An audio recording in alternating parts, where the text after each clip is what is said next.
bisa nyanyi. Iya. Itu salah satu komentar yang bikin kita juga makin semangat. Karena orang-orang tuh kebanyakan nge-stereotype girl band tuh nggak bisa nyanyi kan.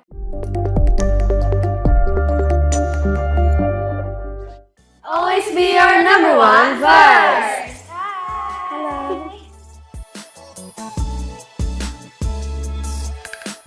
Sebenarnya kita tuh emang udah lama kan waktu itu terakhir comeback tuh kayak last year.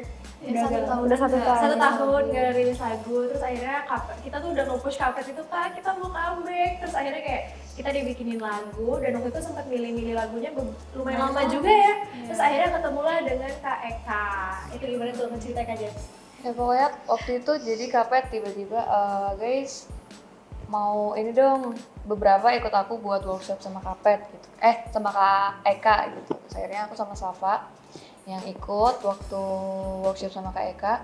Sebenarnya kita punya 3 draft lagu, tapi lagu kedua lagu kedua yang Kapet langsung kayaknya ini oke deh, udah ini aja gitu. Akhirnya ya udah di situ bikin musiknya, terus bikin liriknya juga, terus hari kedua akhirnya sekalian melanjutin lagunya sama rekam demonya.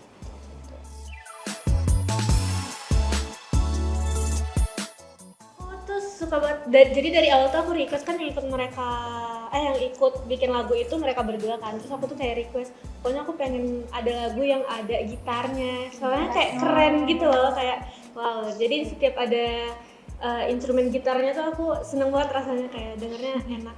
Kalau aku suka di theme, jadi tuh lagu kita tuh Upsi itu sebenarnya yang paling mencolok itu bassnya. Instrumen bassnya, jadi dia emang awal bikinnya itu dari theme bassnya gitu, jadi ada temanya. Ya, jadi ya aku paling suka itu sih untuk instrumen. Kalau misalnya untuk lagu, part yang paling lucu sih kayaknya breakdance sampai chorus terakhir sih. Itu aransemen vokalnya udah mulai rame kan, jadi kayak suka. Aku suka banget sama yang Oops, I'm sorry, 'cause I'm so free. Itu bagian akhir-akhir udah mau outro. Itu menurut aku addicted banget sih. Kalau aku karena aku suka ngedance, jadi aku suka banget dance break-nya. Karena emang dari dulu tuh aku pengen banget kayak lagu kita tuh ada dance break-nya gitu. Dan akhirnya terwujudkan. Terus kalau menurut aku Upsi itu paling ikonik, akan selalu menjadi chorusnya. Karena chorus Upsi itu catchy banget, dan yang kita tekenin buat dance challenge-nya juga bagian chorus. Jadi kayak chorus Upsi. Aku suka banget partnya Kak Reva sama Kak Via, soalnya itu kayak menurut aku paling centil, dan ini tuh bener-bener ikonnya, kayak maksudnya poin apa ya, kayak peak lagu centilnya Upsi tuh kelihatannya di partnya mereka ya, kayak memang gitu ya gitu. Ada naik-naikin. Tapi ada yang gak kalah tengil gitu, ini menurut aku liriknya paling tengil banget. Maaf buat kamu tergoda, itu apa coba? Apa coba? Buat kita, eduksa kita. Kita ada di edit.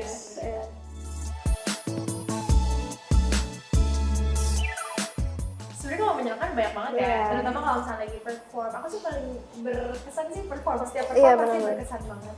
Dan apalagi yang dulu pas kita awal pertama kali debut, itu tuh aku nggak expect kalau misalnya crowd-nya tuh bisa sing along sama kita. Karena aku pikir kayak, mereka nggak mungkin tahu kita sih, siapa ini first. Ternyata waktu itu sempet beberapa kali kita perform tuh mereka sing along-nya kenceng banget, dan itu full dari awal sampai akhir. Itu aku kayak, ternyata kita lumayan lah ya.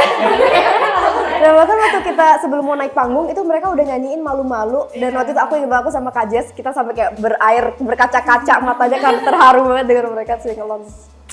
Kalau aku punya ini pengalaman yang paling seneng banget tuh pas kita ada acara fan cafe gitu sama lovers. Itu rasanya kayak bahagia banget karena kita bisa berinteraksi langsung sama lovers gitu, kayak nanyain keseharian mereka, terus aku ngerasa kayak banyak disayang gitu. Jadi itu yang paling berkesan sih buat aku. For context gitu, pas kita jadi fan cafe itu kita jadi barista-baristaan. Iya. Kita kayak nge-serve minum buat mereka gitu. Bikin minum kopi gitu.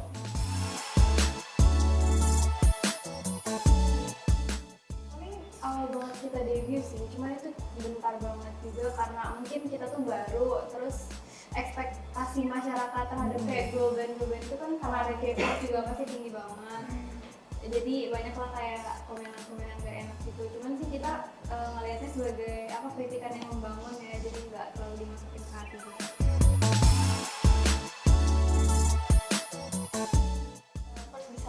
Iya. Iya. Itu salah satu komentar yang bikin kita juga makin semangat. Karena orang-orang tuh kebanyakan stereotype girl band tuh nggak bisa nyanyi kan, apalagi especially di Indo. Makanya kita tuh sekarang lagi fokus banget ngupload video kita nyanyi live sambil ngedance, itu kita lagi ngegedein banget sih konten kita itu di social media. Karena seringkali dicapek kayak lip sync gitu-gitu. Jadi kayak kita mau menekankan bahwa kita itu menyanyi guys. Iya, kita jarang banget lip sync kemana. Tapi kadang itu pun kayak apa ya, karena tuh masyarakat sebenarnya juga selalu nyari salah ya, karena tuh apa namanya, kita kalau misalnya udah nyanyi pun ada aja komen kayak ngomong ya tapi mereka kan dance-nya nggak powerful gitu misalnya gitu, tapi kayak itu kita jadiin masukan sih, maksudnya mungkin kita juga harus belajar dari dance-nya juga biar lebih powerful.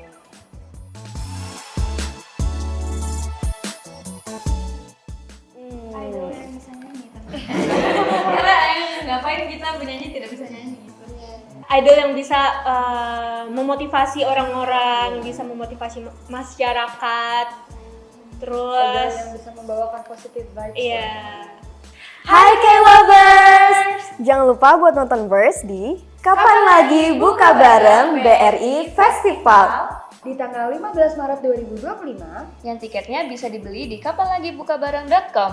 Kalau bukan sekarang, Kapan lagi?